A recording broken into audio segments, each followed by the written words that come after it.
Whoa! Like, the audio for this game is insane. After the disappointment that was Homeworld 3, we're now moving on to the next series that I was incredibly interested in, being the Thief series. Now, I haven't heard anything about this at all. I think, well, obviously from the name, you're stealing stuff, and maybe something more happens. Maybe some sort of horror mystery kind of surfaces while you're doing these jobs that you get. Or maybe I'm completely wrong, and instead of stealing physical objects, you're actually stealing people's hearts, and you might be using some sort of like stand power in order to battle your foes with. I don't know. Regardless of what this game is about, please make sure to go support Mandalore. Link to that is always at the very top of the description, as always.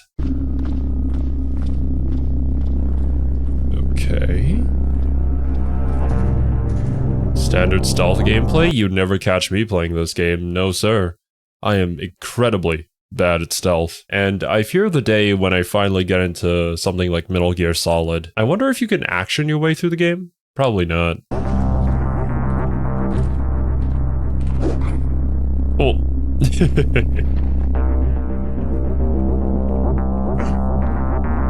Alright, dump the unconscious body so nobody finds it.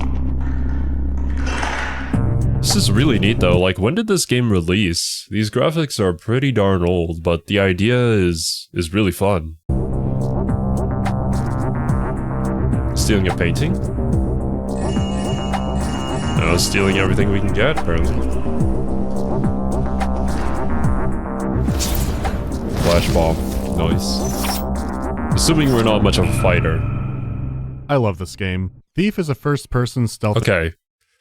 Good to know. I'm not in for another headache. adventure. It's one of those defining titles for the immersive sim genre, though I've never cared for the name that much. Especially since, unlike a lot of other immersive sim games, our protagonist can't exactly become a combat god. But before doing all that, there are some... I did play the first Dishonored, however. That was a lot of fun. I actually did play it stealth, and I got the good ending. It did take a lot of retries, though. I don't know. I just felt bad taking out people who didn't really deserve it. things that can be fixed up. The good news is on Steam the game will run, but I'm going to the bear pits tomorrow. it may be running too fast and we can do better. Okay, so Thief uses the Dark Engine. It was made for Thief, and all of 3 games used it, including Thief 2. So not the best odds for having long-term support. But the GOG version is significantly better. It runs correctly, has widescreen, more options. Nice. How did that work out? Wait, well, they what? use the new Dark Engine. They didn't make that. It comes from someone only known as The Raven.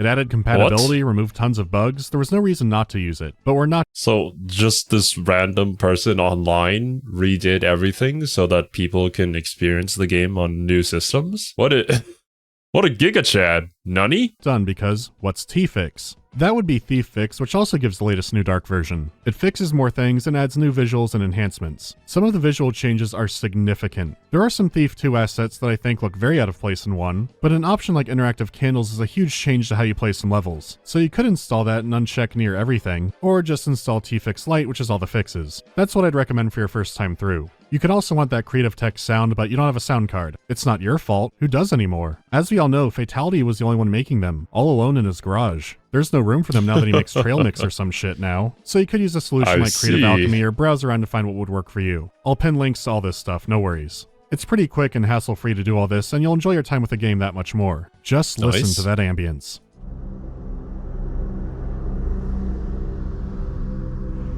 Look, I'm saving the really good examples for later. For now, let's start. I see. Getting some Marathon vibes actually from this. It's probably just the graphics though and like the dark hallways. Or maybe it's just because Marathon kind of lives rent-free in my mind. Start the game with the most late 90s intro imaginable.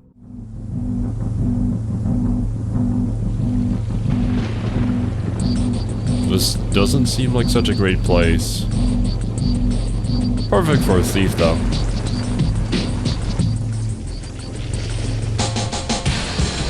Oh my god. Why does this remind me of like a Linkin Park music video? I can't recall which one, but I can picture something in my mind right now.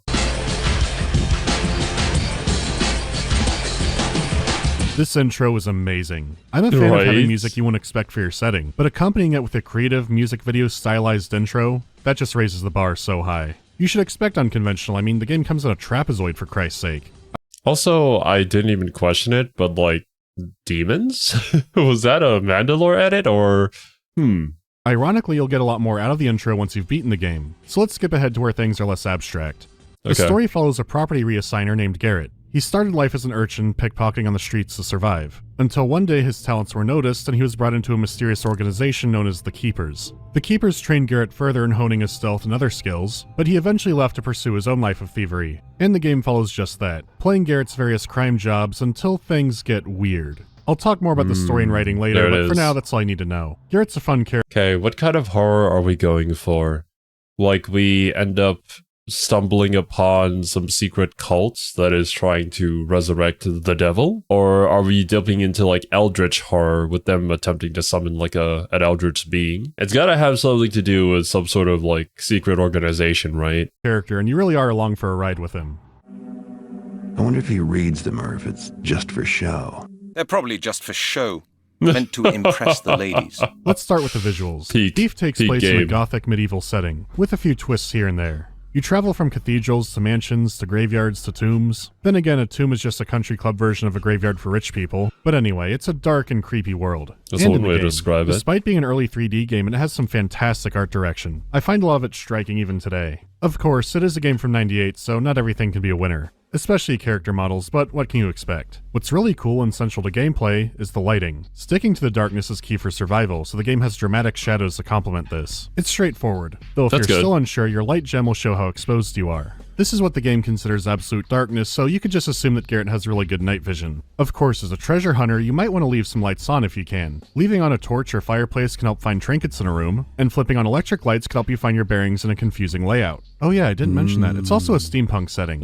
Kind of. Once again, that's more of a broad term. It's more of a medieval setting that happens to have some electronics. There's no top hats and gunpowder or everything relying on clockwork. Instead, you'll break into a prison where everyone is dressed like a crusader and speaking King James Bible. To be their loss when they come of age and know not how to accomplish aught of consequence. Then it's full of industrial machinery and security cameras. Very what? What? Okay, that's a pretty unique setting, I would say. Strange mix of technology, like how did we get here?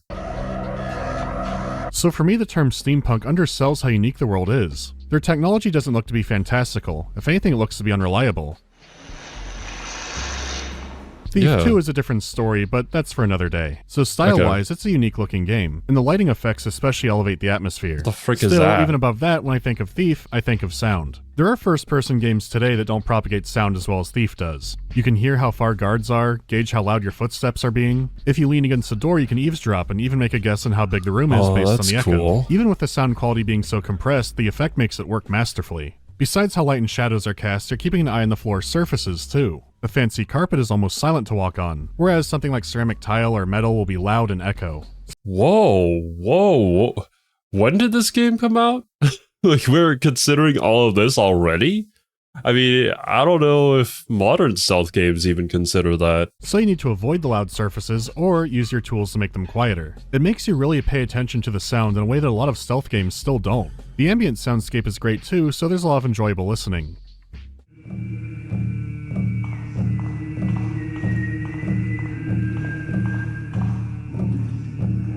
Very tense. Mysterious. Seeking to save his purse, fixed by his new knight from the shadows.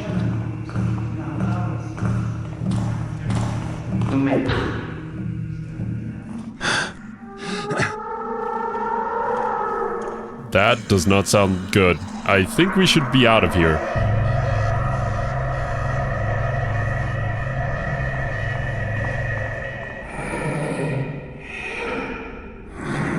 Holy shit. Dude. Whoa. Like, the audio for this game is insane. Mandalore wasn't kidding. Honestly, all this is sort of reminding me of Lethal Company, but I don't even know if the audio in Lethal Company is like this immersive. Maybe it's just harder to notice over all the chatter that we usually have.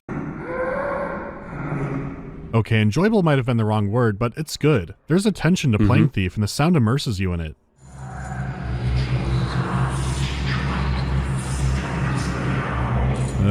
Join us now. This is one of those games that ties the music with each level's ambient sound effects. The tracks you do hear most of the time are suspenseful, a constant reminder that you don't want to be caught. Some border on being white noise, and others sound like something John Carpenter might have made. You seem to only get these snippets of music while actually playing the game, but what's there is mainly great.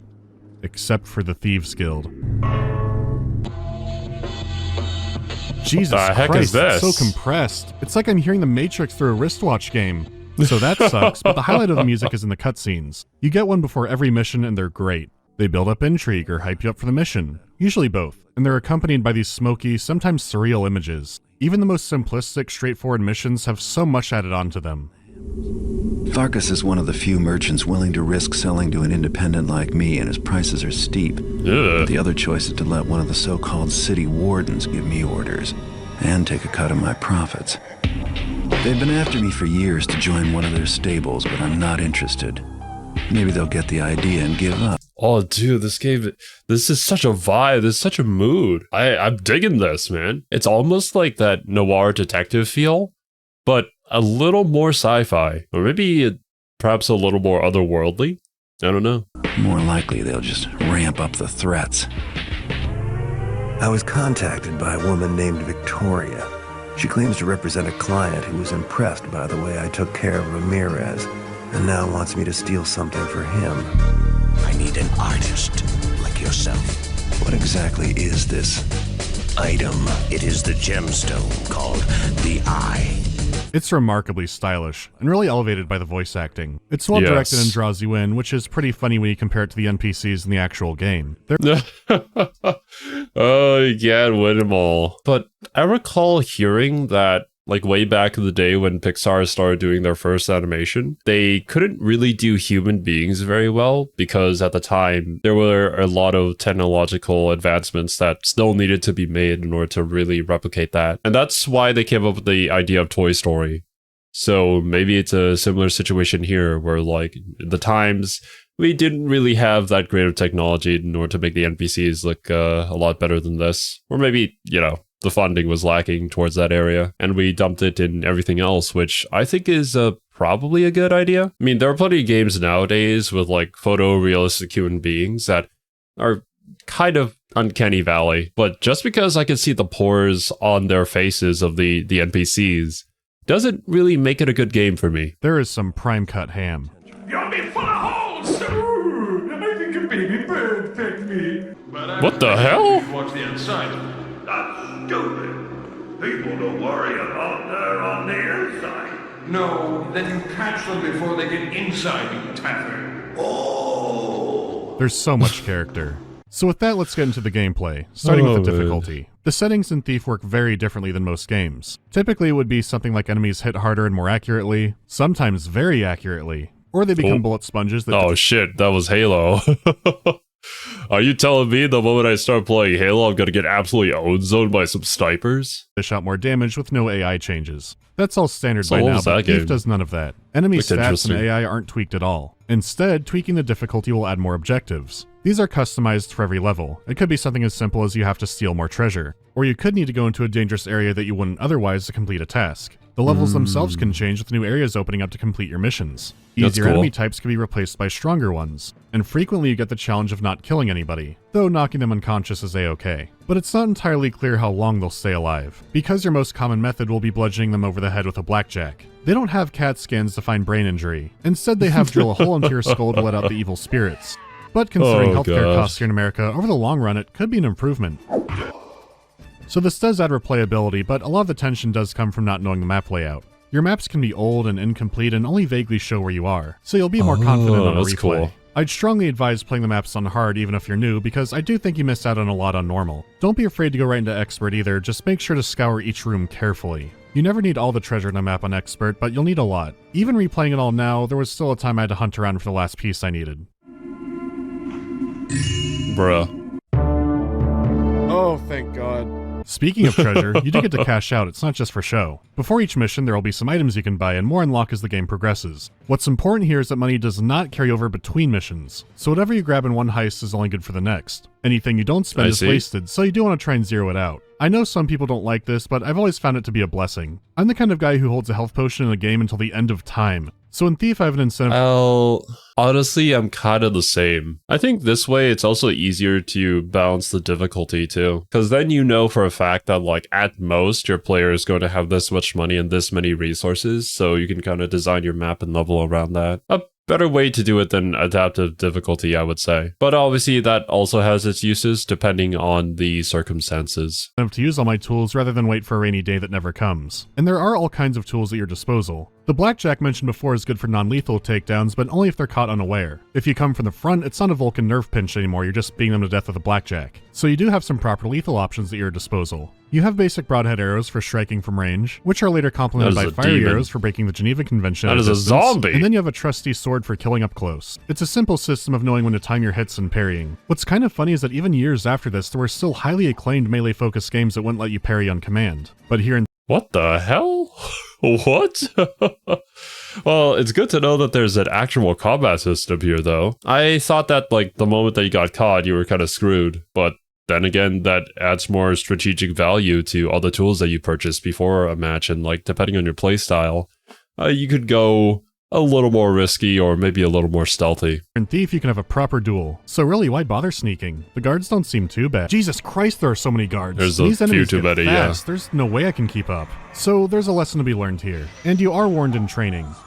Garrett's a thief. Garrett is not a master sword fighter. The melee on your end has a stiffness to it. Your swings might keep up with some early enemies, but they'll pale in comparison to even mid-game ones. Because there you go. Okay, I see. That makes a whole lot more sense. It is an option, but it's not your best one. Because that's not what your character, the person you're playing as, is good at. That's a neat way to make sure that we stick to the main mechanics of the game, while also still giving us some options if an emergency happens. Because you can win these fights, but the racket might attract more enemies, and it's just not as efficient as being sneaky. Your enemies are dangerous. There are lots of great immersive sim games that let you do all kinds of combat. The problems start to creep in when stealth becomes an option, because whatever your obstacles are still have to account for the combat players. Let me pick on this one for a second. I like Dishonored a lot, and I have heard the second game is better about this issue, but I haven't played it yet. You can be a sneaky boy in Dishonored, but it's still an option. Even on the hardest difficulty, if something goes wrong, you have all kinds of magic and powers and weapons to help you get out of it. On top of that, if you kill too many people, you get the bad ending. So you're hiding to protect the enemies from you, instead of hiding from them because they're a threat. Thief won't let you blast wind magic or summon.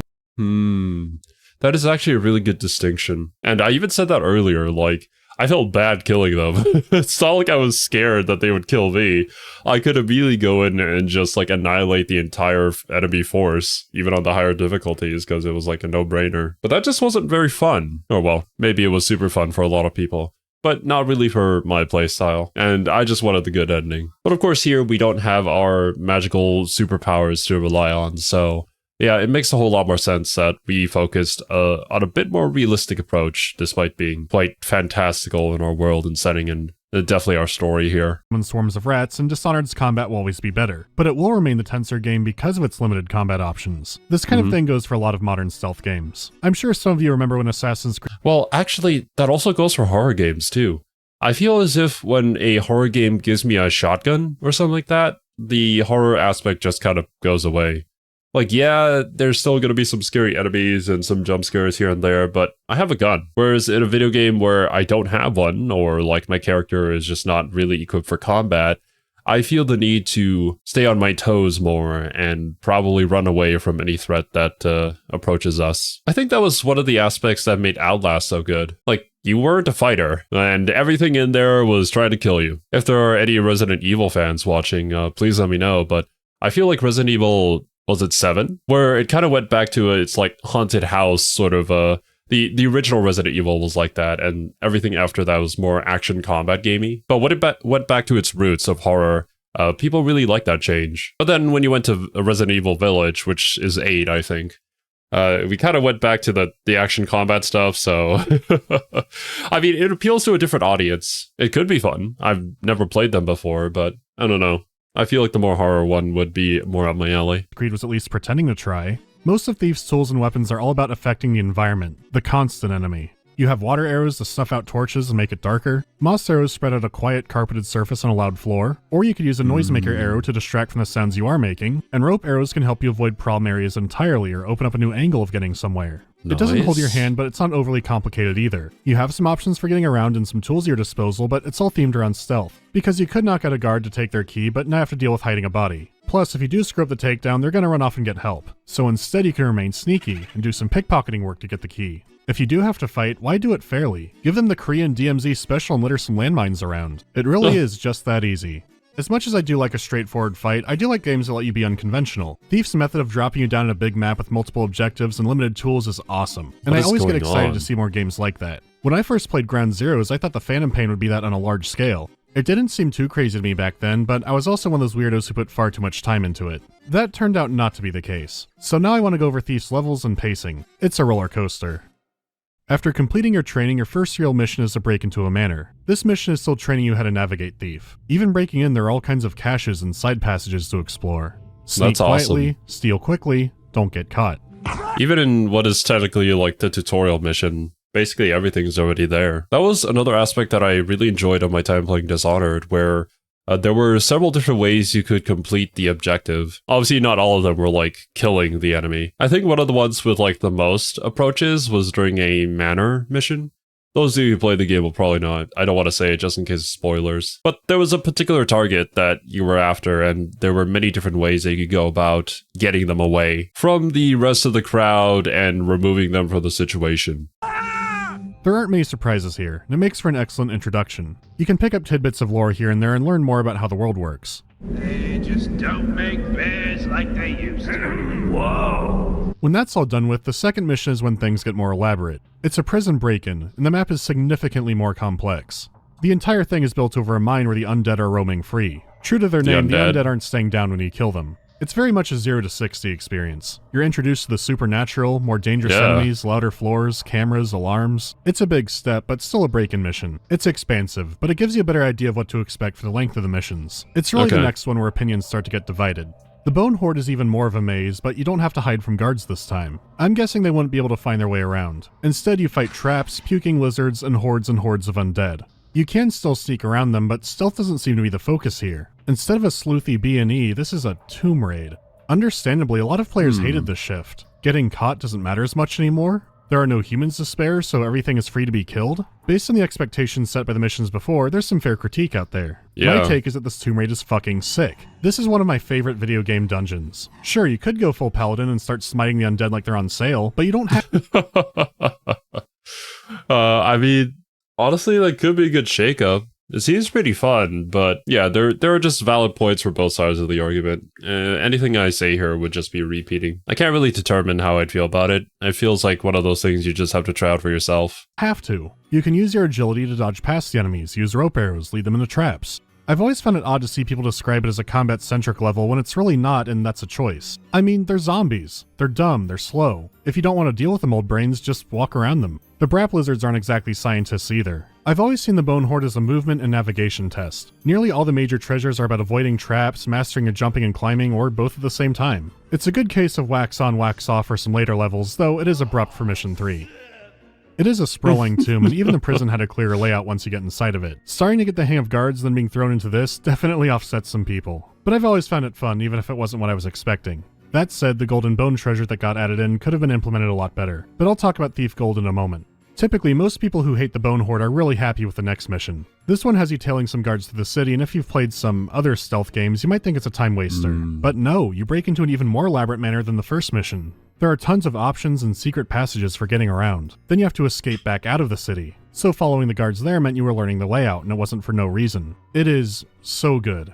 In the base game, my favorite mission is right after this. But the game I and most people will be playing is Thief Gold. It changes some things around in some existing levels, but most importantly, it adds 3 more. So instead of an awesome level, which I won't be talking about until spoilers, we get the Thieves Guild. So is it more of like an expansion, a DLC kind of thing? Also, Assassin's Creed mentioned earlier.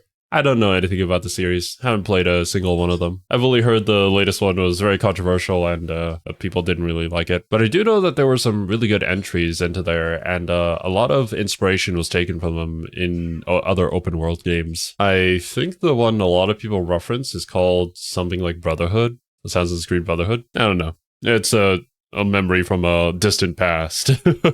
So how does that go? Well, the map starts promising with a restaurant that then goes into a sewer and... Oh god. How Oh big my. is this map? Oh Jesus Christ. The Thieves Guild is huge, and it's a maze. It starts promising with a restaurant and hidden underground casino, but then it becomes a sewer, and mostly stays a sewer. When you're not walking through actual shit, the basements aren't very detailed and just ugly. The thing is, there are still cool parts about the Thieves Guild. When you are out of the sewers, you have 2 unique houses to break into. As the title says, it's against a new faction, a gang of thieves. They know who Garrett is, and if they see you there, they cry out and can't believe you're actually doing what you're doing. It adds context into who Garrett is and has some good ideas, but there's... okay, where do I start? Okay, I'll be generous. I don't think that the Thieves Guild should be wiped off the face of the earth. The first issue is the pacing of where it is in the game. The Bone Horde was a curveball, but this is a much worse one for different reasons. The mission before it, Assassins, is a great heist map. It's very open and there are a lot of options for entering the building. Even the Bone Horde was in a tomb, but it didn't feel too restricting. Compare that to the Thieves' Gutter, which is very much so. You need to do pump Sudoku to open doors and other back and forth garbage. So much looks the same. I don't know how I feel about those kind of mechanics. I know that they're just like a common thing in video games to backtrack and flip a switch, and then it changes something about the layout, so then you can progress, and then you backtrack to switch it again. But I just find that kind of thing tedious. We were actually doing something quite similar in the Persona 5 Royal playthrough. I think like just last week when we were playing it. And while the idea was cool, it just kind of dragged on for a bit too long. There are ways to make backtracking fun, but I feel like only Metroidvanias really do that very well. Other games sort of struggle with it. I could eyeball some landmarks before, but this was the first time I really had to use my compass and map in tandem. And if you do that, the sewer navigation is more tolerable, but still annoying. So if the map is such a convoluted maze, why not move it farther into the game? Because you can't for story reasons. This is the last of the roughly standalone missions before the story kicks off. In the base game, you later had to find 4 special objects, and 2 of them were in 2 maps. Gold Edition added 2 more maps, so each object would have its own unique mission. It didn't break the narrative, it just added some more into it. The new Mage Towers mission has you conquer some elementally themed obstacle courses. Where the other levels tried to have grounded backstories, this one seems the most like a video game. I got the distinct feeling that the Dark Engine couldn't really comprehend moving platforms, which makes me question some later decisions even more, but the many aren't in this game yet. Do not let fear control your path, Garrett. Or maybe they are. The final mission they added has crab people, and an opera theater. That's the best of the gold maps, so I won't say more on it. Okay, dude, I need to know about the story. It looks like we're coming up to it right about now. Yeah, okay, here we go. But just so many things that have been shown to me. I'm like, what? How does that fit in here? What is going on? Later 2 maps are big, but they fit in with the overall pace. The Thieves Guild has to be Mission 5, so how could it be fixed up? Well, if the sewer was an option and there was a heavily guarded overworld, that might make it more appealing, but the map is already so dense that maybe they were at their limit. The sewer areas could have been more distinct, and there are a few that stand out. A criminal underground city could be cool if it was more distinct. Finally, some of the back and forthing could be cut down because it's unnecessary. I've been the shit far too long as is. If I remember right, in Civi's Petty Thief series, he said for the Thieves Guild to be destroyed completely. I can understand that, especially coming from a man who is just plagued by sewers. But if you're new to Thief, you can save at the beginning and then just use a cheat code to skip the level. Try it again after you beat the game, because you might find more to it after playing some of those later missions. The first time through, I hated this mission, but on replay, I think that goes to Mage Towers instead. The trials are fine the first time through, but it is exceptionally linear. Which is a shame because the keep in the center is a lot of fun, but you have to do so much to get to that part. Gotcha.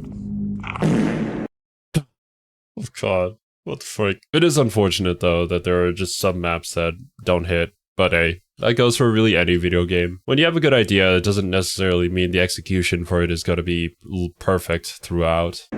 Great!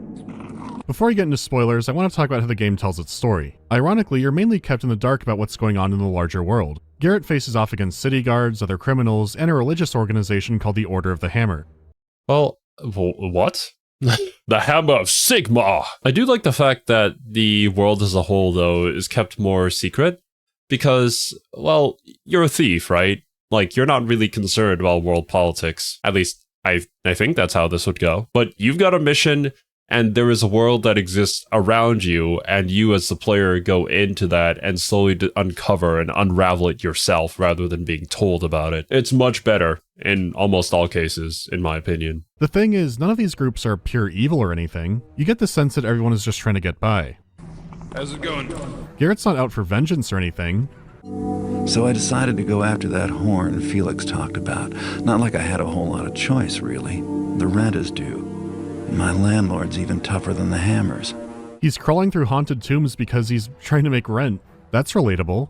However, Yeah. there's still a great focus on the hammers. Unfortunately. They worship a mythical figure called the Builder, and his imagery is everywhere. They're a technocracy, all about moving forward, constructing, and inventing. They also have a strong sense of keeping order. Build up the city, hammer down dissent.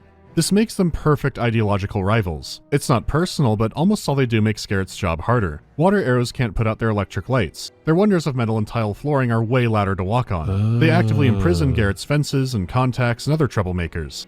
That's actually the perfect villain. Yeah. to a thief. Every single thing they do counters us. Hammers make, Garrett take. The best part is that they don't tell all this through an in-game encyclopedia or something. It's all conveyed through dealing with them by playing the game. The level design. Or imagine if they made this really cool encyclopedia with an interactive map that told you everything about this universe that you'd want to know, and they sold it as a separate thing. They would never do that, right? And in some environmental storytelling is great. Like, here's an example. And I don't even know if it's intentional. At this point in the game, you've probably seen an ornate bedroom. Fancy head and footboard, lots of treasures in the room, and it's away from main guard quarters. Deep in a Hammerite facility, you get the same sense that you're where the elite hang out. The stonework is becoming ornate, the hammer iconography is showing up more. It's getting bougie. Then you find a hammer bedroom and bam, we don't sleep. This pew is a meter from the wall just staring at a hammer. This instantly conveys so much about the Hammerites and how they are. You don't have a wall of fluff about how strict the regime is, you just have this. It all happens by simply playing the game. And you learn more about the hammers and other missions this way too. Sometimes things are spelled out, but you can put together a lot on your own organically. Every single mission begins with a hammer-themed cutscene, but it doesn't say what the hammers are, instead you read their scripture.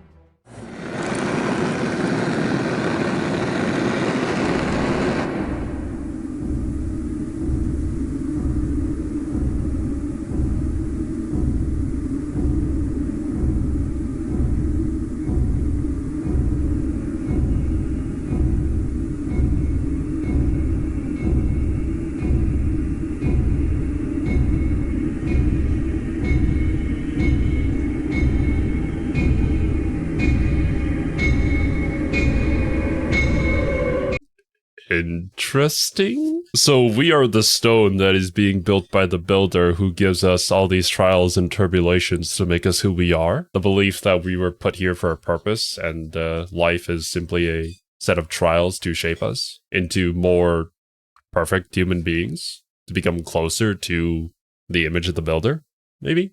I love it so much. There's one level I have to talk about and more story to cover, but that's it for non-spoilers. So if you want to get past all those, go to here. We're here for the spoilers. I need to know what the heck is going on. The sword. This is my favorite mission in the game and flat out one of my favorite video game levels. Garrett is hired to steal a magical sword from an eccentric noble named Constantine. This would make your third break into a mansion. Oh, dude, every single time I hear that name, it just makes me want a second movie. The first Constantine movie was great. Keanu Reeves was fantastic. You know, maybe it's a little bit campy, but, like, it's good, the good kind of campy. So you have some confidence behind you. Just like the others, the front is heavily guarded, so you look for another way in. The difference is, compared to the other jobs, you barely know anything about what's inside. There's not much room for casing the place out either. All you can tell is that the building is a lot bigger than the other ones, and why is that window crooked? What? A little strange, but it's easy to get in. After the Bone Horde, you've gotten pretty good at climbing. Uh-oh. Is there, like, some sort of liminal space in here or something? Something is going wrong in here. A lavish mansion, and there's a lot of treasure to be found. But it's well guarded, and some of it is more hidden. The deeper you go, the more strange things become.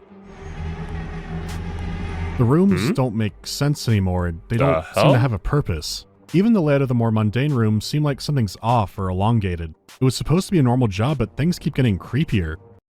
The mansion layout is sort of reminding me of the mansion in the Holic movie. Which, by the way, if you guys haven't watched Holic yet, I do highly recommend it. It was fantastic. The orientation of rooms shift completely, and eventually the mansion just gives up pretending it's supposed to be something normal. And while all this is happening, the guards are still on the hunt. It is such a trip. Why is there a jungle inside this? Are the rooms what is the reason going to keep for flipping? this? What's the deal with the shrunken town or the gigantic Are we in the back rooms? Why is the laughter in the walls getting louder? If the other levels have you feeling deep behind lines, this one really does it. You have no help, no expectations, it's just you versus the madhouse. Up until now, every map had logic and purpose behind its use, and now you've been thrown completely into the deep end of what the hell is happening. For narrative purposes, Garrett doesn't need to say anything. His only remark on any of it is when you actually get the sword. Time to take my new sword and get out of this crazy place. That was it. The madness isn't overly foreshadowed, and it's not constantly talked over. It's a kind of restraint that I wish some other games had. At the end of all of it, it turns— I actually think that was one of the main complaints for one of the newer Amnesia games. Not Bunker, but it was the one before that, I think. The one with the female protag. I recall a lot of people saying that they disliked the fact that the main protagonist just had something to say about pretty much everything.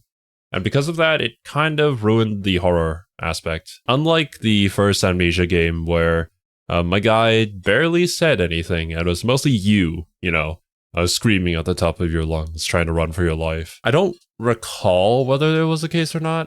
I don't think it was, because in Soma, our main protagonist also had a voice, but it was really only during cutscenes and during like important objectives and stuff. I think during all the other horror moments, it was mostly just us with ourselves. Turned out it was Constantine who hired you. The entire job was to test how good you were for his real assignment, stealing an artifact called the Eye from a haunted cathedral deep inside undead territory. But unlocking the cathedral means taking some other jobs to get the talismans to open it. This leads to a— Also, undead territory? Is it like we're holding them back with walls and stuff, and we're the survivors here in this world?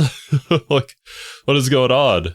Also, how do the undead exist? Are they like resurrected through necromancy? Is there some sort of virus that resurrects them and controls their body? Like, I wonder if magic exists in this world. Because, well, we've seen traps and we've seen a lot of weird contraptions, but we haven't really seen like any sort of sorcerer, right? The undead might be an indication of that, but it really depends on how they go with it.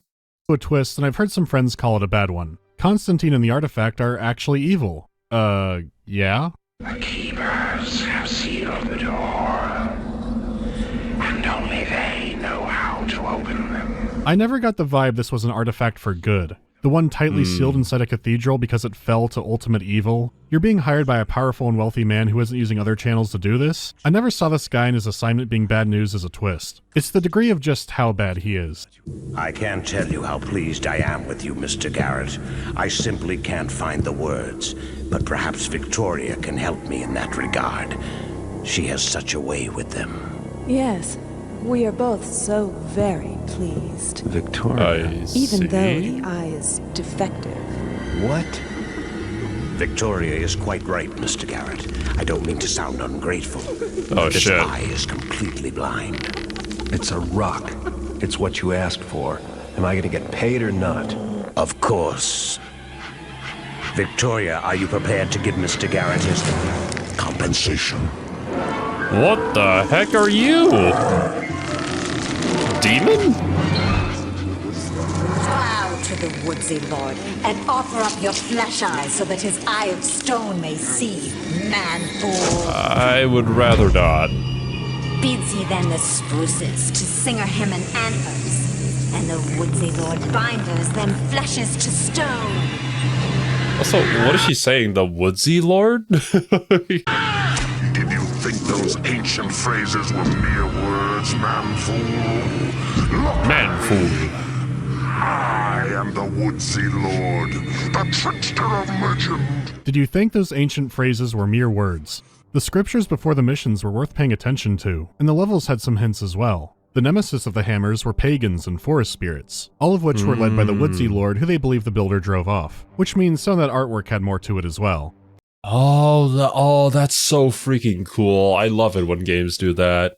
When there are just these minor things being like, oh yeah, sure, that's just, you know, artwork for the sake of artwork. Maybe a bit more world building.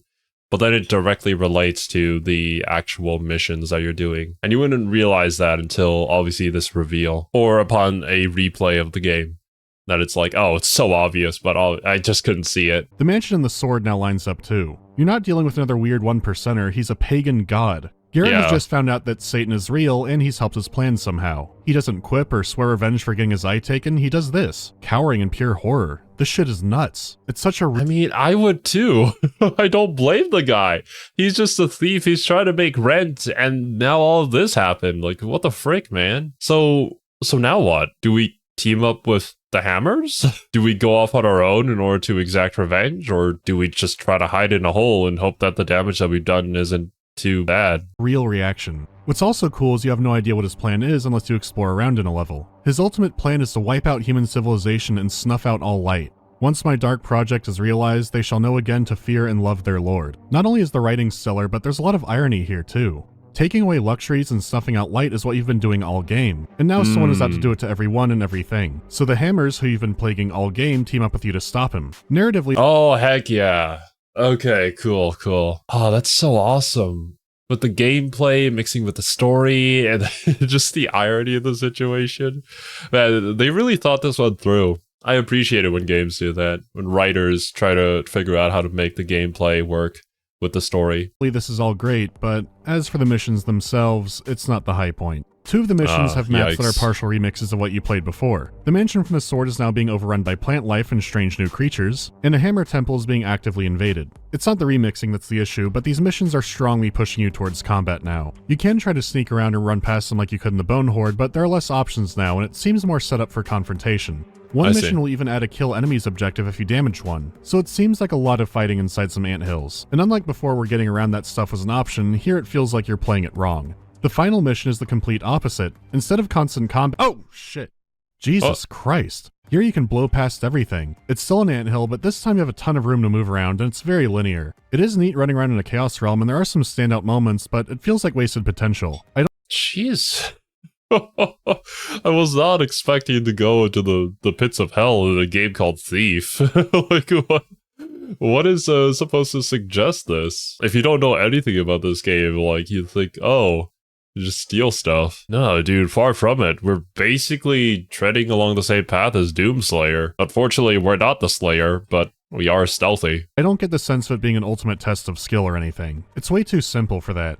The final boss is doing a sneaky item switcheroo. Once again, this is a piece of cake, but you know, I feel kind of thankful. There could have been a terrible stiff boss fight. This is at least appropriate for the game, and frankly, I'll take a quiet ending over a painful one any day. The world— oh, that is for sure. Like, the final level isn't the peak of the series. It's fine as long as it's not frustrating and annoying. The world is saved. The Hammers give Garrett a shiny new eye for his troubles, and that's it until Thief 2. So, final thoughts. Thief has its stumbles. Some things are stiff and awkward, and even after years of community fixes, things can bug out sometimes. It's no less cheesable than any stealth game now. Even when things are working, the later levels do have some confusing direction behind them. But I mean, even then, I think ultimately the idea is just so good. I'm so glad that there are other games in the series that could potentially build upon this really good framework. You hate to see it when a really good idea kind of gets wasted and nobody picks it up again, kind of like how Ghostmaster was. I know that there are a few more games in the series, and even one that was made in like 2014. I actually do recall when I was like, well, I would have been 14 years old then, when that game got released, that it did look cool. I didn't know anything about it, but I hope it's good. All that is expected because this is the first of its kind. You didn't have a first-person stealth game like this. The series went on, but there weren't many imitators. There were a lot of other immersive sim games, but they focused more on becoming more powerful rather than staying vulnerable. Tons of stealth games came out, but most went to third person. Thief is still an amazing game all these years later, and when you're done with the campaign, there are loads of fan missions to play. Because of its age, it stays cheap, and it'll be even cheaper for the next while. A lot cheaper.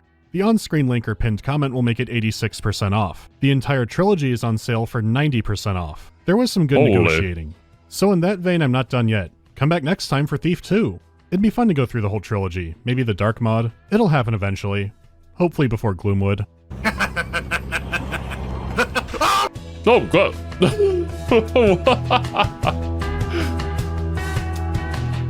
We made it to the new year. There's a lot to do, but I'm excited for it.